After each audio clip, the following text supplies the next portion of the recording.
ელ კლასიკო, იგივე რეალი ბარსა. ეს არის უდაოდ ერთ-ერთი ყველაზე მნიშვნელოვანი დაპირისპირება ფეხბურთში.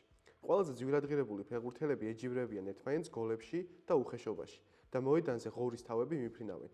ვითომ რატომ არ არის ეს მთავარი დერბი? სამწუხაროდ მადრიდი ძალიან შორს არის ბარსელონასთან. და რა დეფინიციაც არ უნდა მისვეთ ამ შეხვედრას, დერბი ვერასოდეს ვერ იქნება. დერბი ეს არის ერთი ქალაქის კლუბების დაპირისპირება. ამიტომ მოდით ვნახოთ, რომელი მათგანია ყველაზე გიჟური. ეს არის ტოპ 10 მსოფლიოს მთავარი საფეხბურთო დერბი. თქვენ თუ მზად ხართ, დალაიქეთ ვიდეო და გამოიწერეთ არხი. ჩვენ კი ვიწყებთ.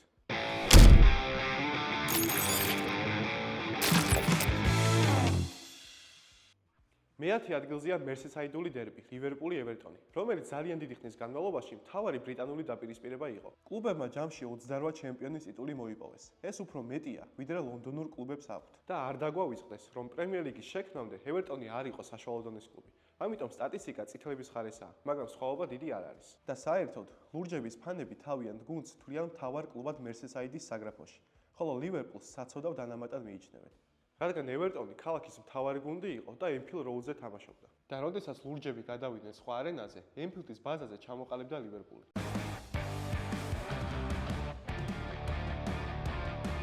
მე-9 ადგილი და სტამბოლის დერბი, ფენერი გალათასარაი.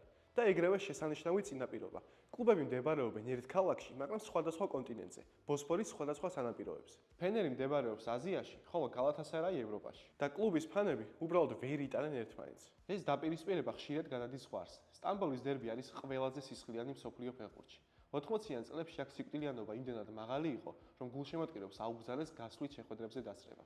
მაგრამ ზოგიერთები მაინც ახერხებდნენ ბოსფორის გადაკვეთას. სწორედ ამ დერბის დროს დამყარდა გინესის რეკორდი 2011 წელს. მხარდაჭერის სიმაღლის დონის მიხედვით სპორტულ შეჯიბრებზე 132 დეციბელი, რომელიც შემდგომში ამერიკული ფეხბურთის გულშემატკივრებმა გააუმჯობესეს.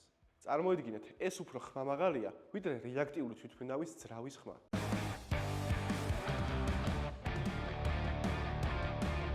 მერვე ადგილზეა ლაციო რომა. ევროპული ფეხბურთის ერთ-ერთი ყველაზე სასტიკი და აგრესიული დაპირისპირება. წინაპირობა აქაც არარეალურია.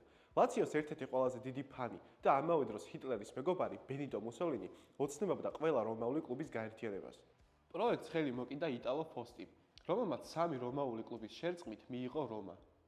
თუმცა კიდევ ერთი კლუბი ლაციო არ დათანხმდა და როდესაც ფოსტიმ მუსოლინის ჩარევას სთხოვა, გაირკვა, რომ იგი თავად გულშემატკივრობდა არწივებს. ამიტომ მათ უფლება მისცეს, რომ ლურჯებში დარჩენილიყვნენ. შედეგად, რომა გახდა იტალიის დედაქალაქის მთავარი კლუბი, რომაელი ლეგიონერების ფერებში.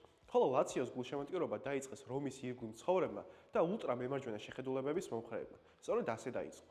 დიკანიომ, როდესაც არწივების მაისურით გამოდიოდა, აღნიშნა გოლი ფაშისტური მისამრებით. და მიუხედავად იმისა, რომ მან ამ ჟესტს რომაული უწოდა, თითქოს უნდოდა ეჩვენებინა ლეგიონერებისთვის, თუ ვინ იყო რომში უფროსი. მას ლამის სამუდამო დისკვალიფიკაცია მისცეს.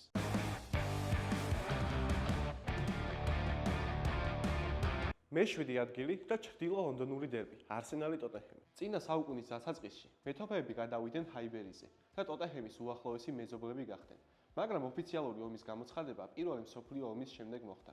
ინგლისის ჩემპიონატის უმაღლეს დივიზიონში გაფართოება დაიგეგმა და ხმის მიცემის მიხედვით წყვეტდნენ, ვის ეთამაშა ქვეყნის მთავარ ლიგაში. მიუხედავად იმისა, რომ სპორტული მონაცემებით არსენალი უფრო ცუდ მდგომარეობაში იყო, კლუბის ბოსებს გამოვიდათ არჩევნების ისე მოტრიალება, რომ სწორედ მათ მიიღეს დაწინაურება და არა ტოტენჰემმა. მას შემდეგ ოპონენტთა მიმართ ზიზღი ჩაქსოვილია გულშემატკივრების დნმ-ში. ხოლო დერბის წინ პოპულარულია მაისურები წარწერით. მე მეზიზღება არსენალი და მე მეზიზღება ტოტენჰემი. ეს იმ შემთხვევაში, თუ მაქსიმალურად ძილობიანად თარგმნით.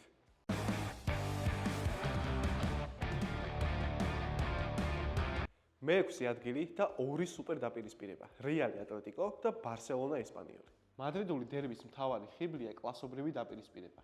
რეალს მხარს უჭერს არისტოკრატიული მდიდარი ჩრდილოეთი და პოლიტიკური ელიტა, ხოლო ატლეტიკოს პროლეტარული სამხრეთი. ამიტომ მეტროპოლიტანოზე მუშათა კლასის ახალგაზრდობა ისე იხლეჭს ხმას, რომ ხშირად უფრო მეტ დეციბელს აღწევს, ვიდრე უზარმაზარი სანტიაგო ბერნაბეუ. ხოლო კატალონიური დერბის მთავარი ხიბლი პოლიტიკური ქვეტექსტია. ბარსელონას ფანები ქადაგებენ მემარცხენე და სეპარატისტულ შეხედულებებს.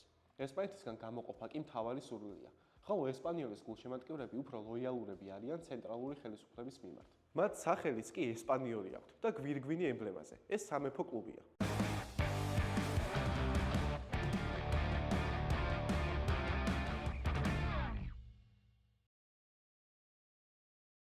აკი მცირე ჩართვას გავაკეთებ. წინა ვიდეოზე დაფიქსირდა ჩვენი არქივის რეკორდული აქტივობა, რისთვისაც მადლობას გიხდით. ყოველი გამომწერი და ლაიქით ჩვენთვის არის დამატებითი мотиваცია. თუ ეს ვიდეო ავა 500 ლაიქზე, შემოგთავაზეთ ამ ვიდეოს უფრო ვრცელ ვარიანტს, სადაც უფრო დეტალურად განვიხილავთ თუ რატომ სულს კლუბებს ერთმანეთი. ამიტომ აუცილებლად გამოიწერეთ ჩვენი არქი და დაალაიქეთ ეს ვიდეო. მეხუთე ადგილზე პატარა გამონაკლისია, რადგან როგორც წესი, დერბი არის სოციალური ფენის შედეგი. მაგრამ ეს ზუსტად ის შემთხვევაა, როდესაც ღარიბები უპირისპირდებიან ღარიბებს, რაც ძალიან საშიშია. საუბარია ვესტ ჰემი მილოულის დერბიზე. გულშემატკივრებს ზიზღს დაბადებიდან უნერგავენ. ხშირად, სანამ დედას იტყვიან, მათ უკვე ეზიზღებათ ოპონენტი. მე-20 საუკუნის დასაწყისში ორივე კლუბის გულშემატკივრები მუშაობდნენ გემსაშენში, ტემზის ორივე სანაპიროზე. ერთხელ მილოულის გულშემატკივარმა მუშებმა ხარი არ დაუჭირეს ვესტ ჰემის გაფიცვას და სწორედ აქ დაიწყო. მუდმივი შეჯახებები და ჩხუბები ხშირად ფატალური შედეგებით სრულდება. კლუბები მუდამ სხვადასხვა დივიზიონებში თამაშობენ, მაგრამ თუ ხვდებიან, ბრიტანეთის ყველა პოლიციელი ლონდონში მიდის. მილოულის და ვესტ ჰემის დაპირისპირებაზე ბევრი ფილმია გადაღებული და მათ შორის არის ყველაზე ცნობილი მწვანე ქუჩის ხულიგნები.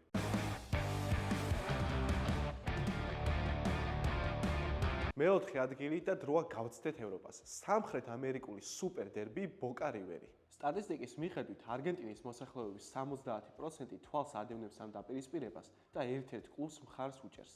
ინგლისურმა გამოცემამ The Guardian-მა სწორედ ეს სუპერკლასიკა დააყენა პირველ ადგილას თავის სიაში. 50 უმნიშვნელოვანესი სპორტული მოვლენა მსოფლიოში, რომელიც აუცილებლად უნდა ნახოს სიკვდილამდე. ორივე კლუბი ერთსა და იმავე ბოკას ღარიბ რაიონში ლა ბოკაში გაჩნდნენ. მაგრამ მალევე რივერი გადავიდა პოპულარულ ბარიო ნორტეში და ზედმეტსახელად მიიღო მილიონერები. ბოკას გულშემატკივრობა დაიწყეს უფრო მეტად ღარიბებმა და მუშებმა. დღეისათვის ყველაფერი არეულია, თუმცა მატჩის დღეს არგენტინა ძველებურად იყოფა ორ ბანაკად.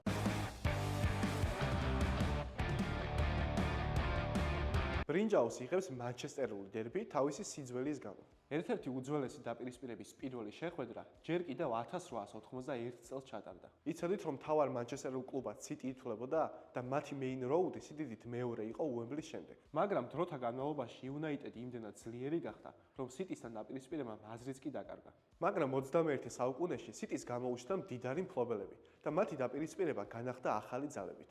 როდესაც ლურჯებთან ტევესი გადაბარგდა, მათმა მარკეტოლოგებმა ქალაქის ყველა შესასვლელში განათავსეს ტევესის ბანერები წარწერით მოგესალმებით მანჩესტერში. საქმე იმაშია, რომ სიტის ფანები იუნაიტედის ფანებს დასცენიან და მათ გარეუბნელებს ეძახიან, რადგან ოლდ ტრაფორდი მდებარეობს ქალაქს გარეთ.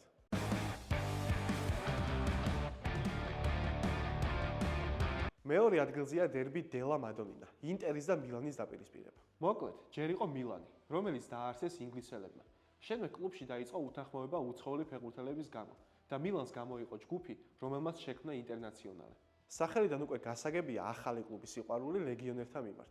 ისტორიულად ითვლება, რომ ინტერს მხარს უჭერს უფრო მაღალი ფენა და ძირძველი მილანელები, ხოლო მილანს უფრო მარტივი ხალხი გულშემატკივრობს და ძირითადად მილანის ირგვლივ მაცხოვრებლები. მიუხედავად კლუბების სიდიადისა, უმდიდრესი ისტორიისა და უამრავი ტიტულისა, მათი დერბი ითვლება ერთ-ერთ ყველაზე მშვიდობიან დაპირისპირებად ევროპაში. ფეხბურთელები ხშირად გადადიან ერთი კლუბიდან მეორეში და არ ემტერებიან ერთმანეთს და თანაც კლუბები ერთ სტადიონს იყოფენ, სან სიროს.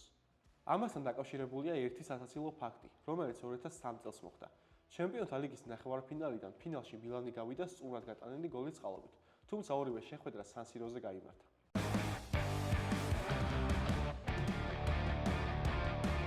და პირველი ადგილი, ძველი ფირმის დერბი, იგივე Old Firm. ეს არის შოტლანდიური სელტიკისა და რეინჯერსის დაპირისპირება. აქ კი ძალიან ბევრი ქვეტექსტი გვხვდება. მე-15 საუკუნეში შოტლანდია იძულებით გახდა სრულიად პროტესტანტული ქვეყანა. კათოლიციზმი კანონითაც კი აკრძალეს. მაგრამ 200 წლის შემდეგ ქვეყანაში ჩავიდნენ ირლანდიელი ემიგრანტები და ისინი იმდენი იყვნენ, რომ კათოლიციზმის კი გააცოცხლეს. ძირძველმა შოტლანდიელებმა დაიწყეს ჩხუბები, თუმცა უკვე გვიანი იყო. მალევე მათ ჩამოაყალიბეს რეინჯერსი, ხოლო ჩამოსულებმა სელტიკი. ახლა კი წარმოიდგინეთ რა ხდება მოედანზე, როდესაც გულშემატკივრების ერთი ნაწილი პროტესტანტები გულშემატკივრობენ რეინჯერს, ხოლო მეორე ნაწილი კათოლიკეები სელტიკს.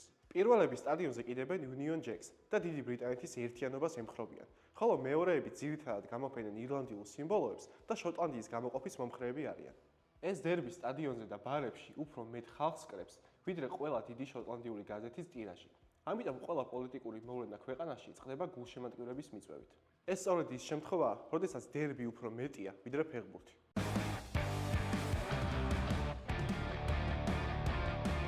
დღეისათვის სულ ეს იყო. კომენტარებში დაგვიწერეთ, რომელ დერბიში რომელ მხარეს მიეკუთვნებით. არ დაგავიწყდეთ არხის გამოწერა და ვიდეოს დალაიქება. შეხვედრამდე.